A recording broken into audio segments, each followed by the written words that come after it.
L'édition de nuit, bonsoir, bienvenue. Merci à vous de nous suivre tout au long de la nuit sur France 24 et France Info. Voici les titres du journal. On ouvre ce journal par cette manifestation monstre à Londres qui a réuni jusqu'à 150 000 personnes et quelques débordements qui ont eu lieu. L'Américain Marco Rubio est attendu ce dimanche au Proche-Orient. Le secrétaire d'État a maintenu sa visite malgré le désaccord de Donald Trump sur les récentes frappes israéliennes au Qatar. Et concernant la flottille chargée d'aide humanitaire qui souhaite rejoindre Gaza, plusieurs bateaux quittent les ports de Tunisie. Ils viennent initialement d'Italie ou de Barcelone. Rima Hassan, l'eurodéputé LFI, a annoncé être de nouveau de la partie. Samedi de mobilisation en Israël pour demander le retour des otages. Dans l'actualité internationale, l'OTAN est sur le qui-vive après cette nouvelle incursion de drones dans le ciel d'un pays otanien, en l'occurrence.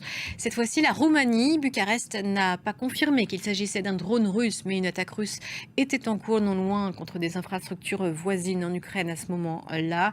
On fait le point avec Jean Barrère.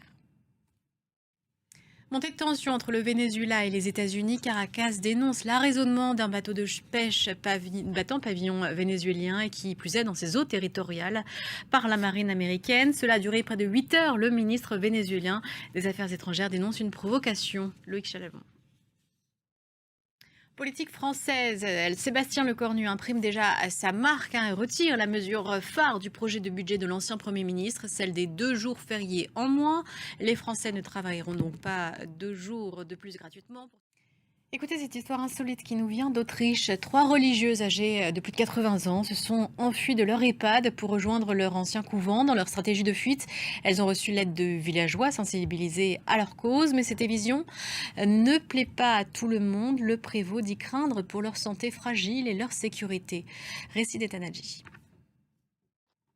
Fin de ce journal et prochaine édition dans 15 minutes.